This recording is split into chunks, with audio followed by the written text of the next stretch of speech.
Shalom Bapak Ibu Jemaat Tuhan yang dikasihi oleh Tuhan Yesus Kristus. Pada hari ini kita akan belajar tentang firman Tuhan dengan judul Tenang bersama Yesus di tengah badai. Diambil dari Matius 8 ayat 23 hingga ayatnya yang ke-27. Di dalam ayat ini kita akan belajar bersama-sama bagaimana kita dapat menjadi seorang yang menang ketika badai menghadang. Namun sebelumnya kita terlebih dahulu datang kepada Tuhan di dalam doa. Mari kita berdoa. Bapa yang penuh kasih, yang kami sembah di dalam nama Tuhan Yesus Kristus, firman-Mu akan kami pelajari pada hari ini. Kiranya tuntunan kuasa Roh Kudus-Mu menyertai dari awal hingga akhirnya pemberitaan firman-Mu, biar menjadi kekuatan motivasi untuk kami terus melangkah di tengah situasi yang mencekam saat ini. Firman-Mu, ya dan amin, memberikan kami kekuatan. Ini doa kami dalam nama Yesus, kami berdoa. Haleluya. Amin. Berbicara tentang ketenangan, pasti setiap orang mendambakannya. Apalagi dalam situasi yang mencekam saat ini, banyak orang mencari ketenangan lepas dari kekhawatiran. Karena itu pertanyaannya sekarang adalah, di manakah kita dapat menemukan ketenangan tersebut? Matius 8 ayat 23 sampai 27 berbunyi, Lalu Yesus naik ke dalam perahu dan murid-muridnya pun mengikutinya. Sekonyong-konyong mengamuklah angin ribut di danau itu, sehingga perahu itu ditimbus gelombang. Tetapi Yesus tidur. Maka datanglah murid-muridnya membangunkan dia. Katanya, "Tuhan, tolonglah, kita binasa." Ia berkata kepada mereka, "Mengapa kamu takut, kamu yang kurang percaya?"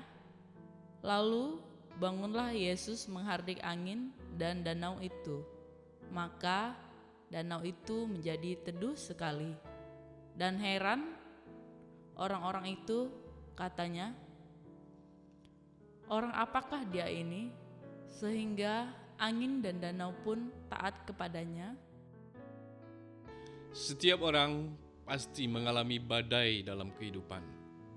Mulai dari anak-anak kecil, remaja, pemuda, orang dewasa, bahkan orang lanjut usia pun mengalami yang namanya badai. Badai itu adalah kekhawatiran, masalah, tantangan. Bahkan yang mengerikan saat ini adalah di mana orang takut menghadapi virus corona, COVID-19. Bapak Ibu jemaat Tuhan yang dikasihi dalam Tuhan Yesus Kristus, dalam Matius 8 ayat 23 sampai 27 ini menceritakan murid-murid Tuhan Yesus yang menghadapi gelombang badai ketika berlayar bersama Yesus.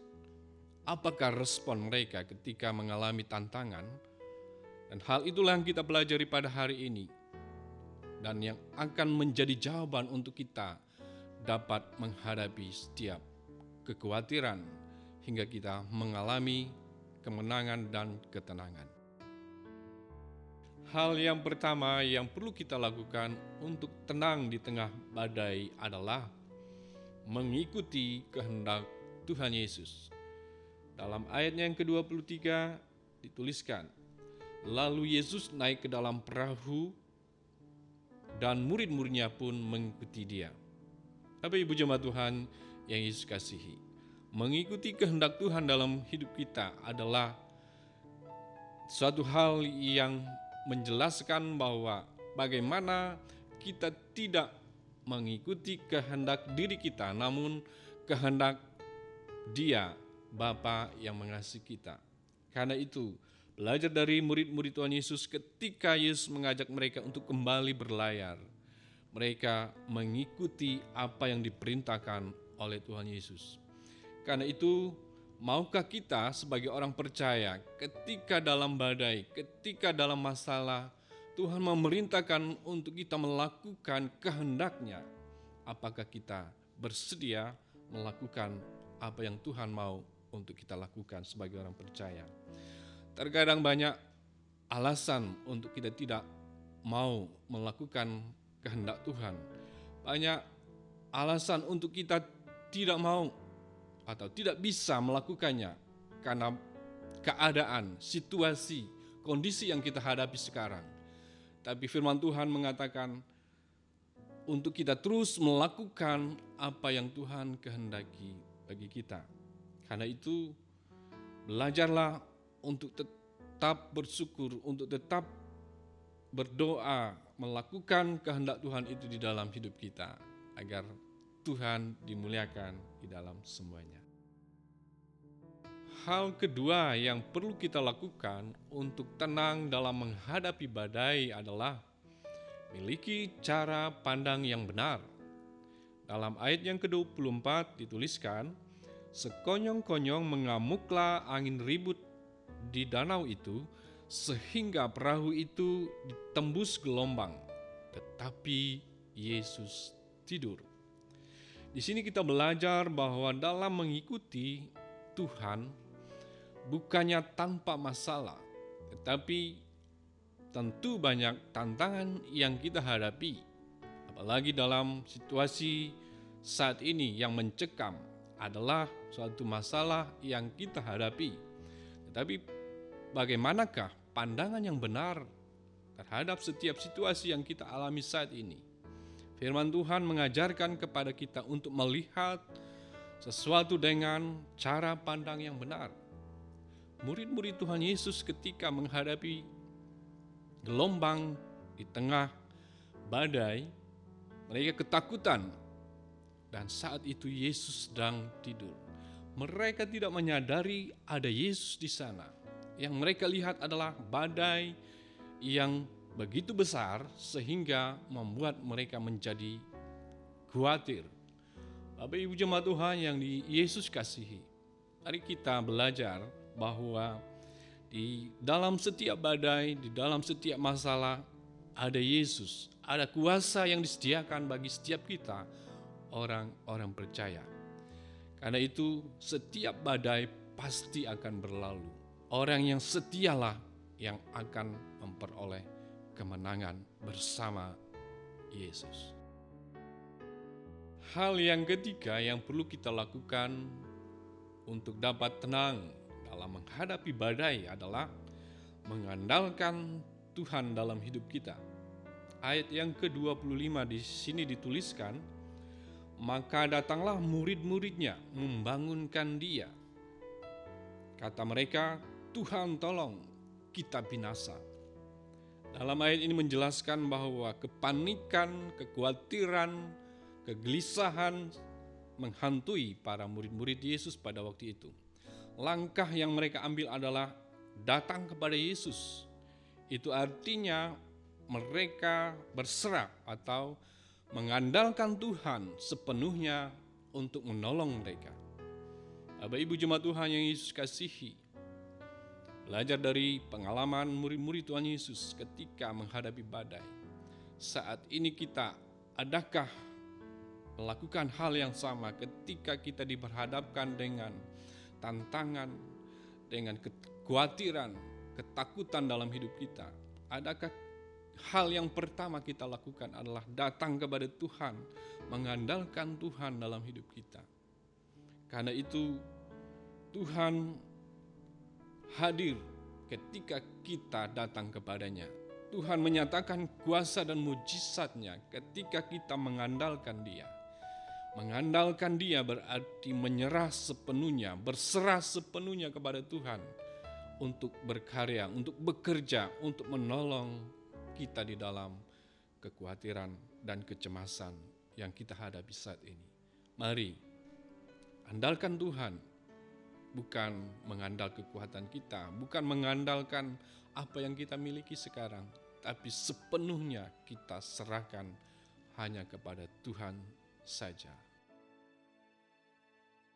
Bagian terakhir dari pembahasan kita pada hari ini adalah jangan ragu, tetap percaya atau beriman. Ayatnya yang ke-26 dituliskan, Ia berkata kepada mereka, mengapa kamu takut? Kamu yang kurang percaya. Lalu bangunlah Yesus mengherdik angin dan danau itu, maka danau itu menjadi teduh sekali.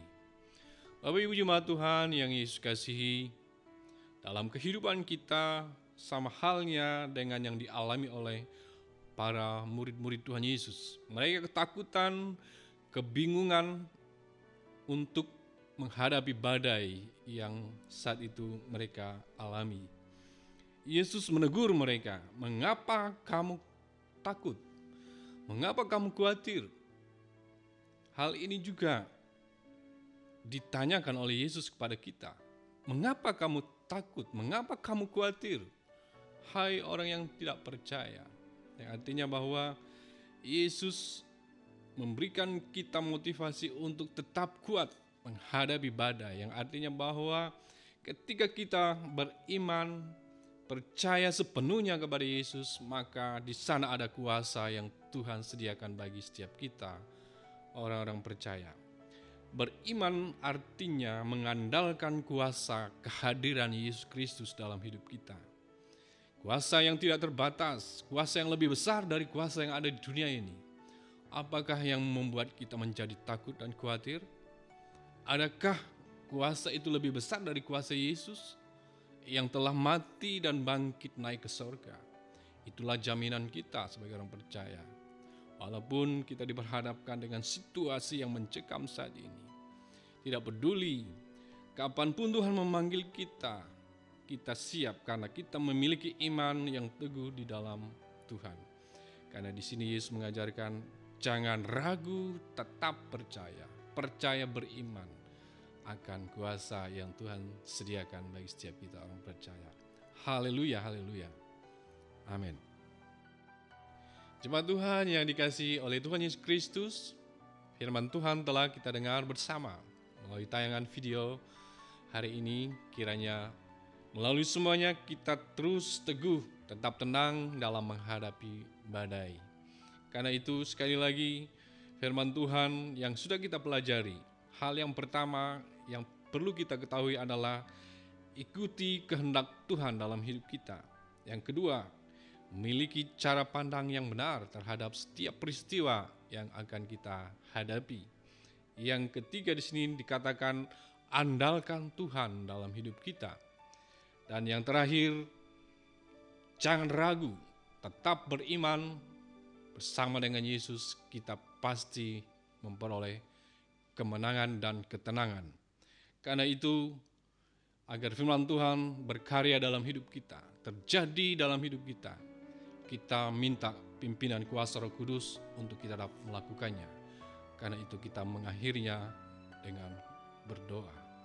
Mari kita berdoa.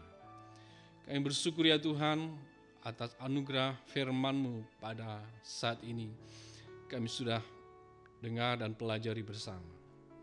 Kiranya kuasa Roh Kudus memberkati setiap jemaat yang mendengarkan dan menyaksikan tayangan video ini. Biarlah firman-Mu berkuasa dalam hidup mereka. Terjadilah sebagaimana yang Tuhan kehendaki bagi kami. Kami diberi ketenangan, diberi kemenangan oleh karena firman-Mu yang berkuasa menuntun, membimbing kami untuk terus berjalan sebagaimana yang Tuhan kehendaki bagi kami sebagai orang percaya. Terpujilah Tuhan, ini doa kami dalam nama Yesus kami berdoa. Haleluya, haleluya. Amin. Jemaat Tuhan yang Yesus kasihi, firman Tuhan sudah kita dengar bersama. Pesan yang tidak kalah pentingnya himbauan pemerintah bagi kita.